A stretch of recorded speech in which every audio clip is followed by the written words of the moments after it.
सीखते हैं ये कैसे बनता है। Ampere meter, voltage meter, watt meter, energy meter, ये frequency meter, power factor metre.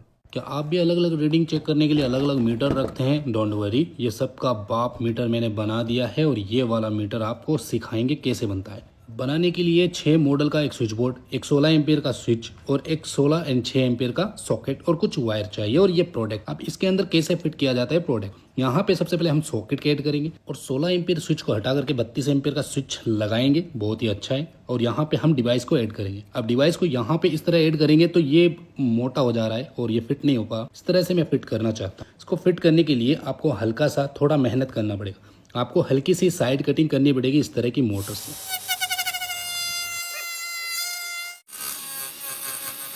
Cutting करने के बाद अब देखते हैं फिटिंग होता है। बहुत ही ज़बरदस्त तरीके से फिटिंग हो गया है, बहुत ही अच्छा लग रहा है। साइड में देखते हैं। अब हम बॉक्स को फिट करके देखते हैं क्या बॉक्स फिट हो रहा है। तो बॉक्स बड़ा वाला लेना है, तो बॉक्स अच्छे से फिट हो गया। स्विच और सॉकेट को फिट करके अब इसकी वायरिंग सिखाते हैं। तो अब आप देख सकते हैं यहाँ पर वायरिंग कैसे होती है। 2.5 mm का वायर लेना है, 1 mm का वायर लेना है, सिंपल। अब यहाँ पे ये डिवाइस दिख रहे हैं, इस डिवाइस के न्यूट्रल और फेज के लिए 1 mm के वायर को इसको एक्टिवेट करने के लिए लगाना है। अब यहाँ पे 2.5 mm के वायर को डीपी स्विच के आउटपुट एरिया में कनेक्ट करना है और न्यूट्रल और फेज दोनों को इंडिकेटर के साथ में कनेक्ट करना है और न्यूट्रल को कॉमन कर देना है, लेकिन फेज को आप इस डिवाइस के इस होल के अंदर पार कर देना है। इसके अंदर बेसिकली सीटी ट्रांसफार्मर लगा हुआ है जो एनर्जी को दिखाता है, यानी लोड वगैरह। तो डिवाइस से आए हुए वायर को फेज में ऐड करना है और न्यूट्रल को आप डायरेक्ट कॉमन कर देना है, बिल्कुल डायरेक्ट। तो ये हुआ कंप्लीट। अब न्यूट्रल यहाँ से होते हुए इस स्विच के अंदर जा रहा है और यहाँ से फेज होते हुए इस सॉकेट तक आ रहा है, इस तरह से। तो अब मेन सप्लाई कैसे देते हैं, तो ये वाली मेन सप्लाई 2.5 mm का वायर है। ये देखो डिवाइस को हमने डायरेक्टली कनेक्ट कर दिया है। डायरेक्ट करने का बहुत ही बड़ा राज है, इसके आगे मैं आपको बताने वाला हूं।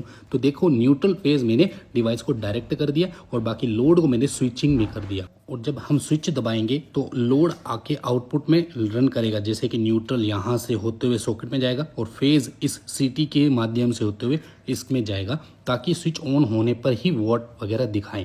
स्विच ऑफ होने पर हमारा डिवाइस ऑफ ना हो, इस वजह से डायरेक्ट किया है। तो ये देख सकते हैं कंप्लीट हो गया। अब इसकी ब्रांडिंग वगैरह करते हैं भाई, इलेक्ट्रिशियन स्टिक का लोगो लगा करके। तो ये हो गया डिवाइस बिल्कुल कंप्लीट। चलिए टेस्ट करते हैं। तो यहाँ पे पिन को डालते हैं, स्विच ऑन करते हैं तो डिवाइस ऑन हो जाता है, मगर बटन से ऑन ऑफ नहीं होता, इस वजह से डायरेक्ट किया था। आप छोटे से छोटा लोड जैसे मोबाइल चार्जर, पंखा, लाइट बल्ब वगैरह चेक कर सकते हैं। बड़े से बड़ा लोड जैसे इंडक्शन और रेजिस्टिव लोड, सब कुछ आप इससे चेक कर सकते हैं और आपको हर रीडिंग इस 1 मीटर में ही मिल जाएगी। ये मीटर आपको कहाँ मिलेगा? व्यू प्रोडक्ट में या हिस्टोरी के अंदर आपको मिल जाएगा बड़ी आसानी से।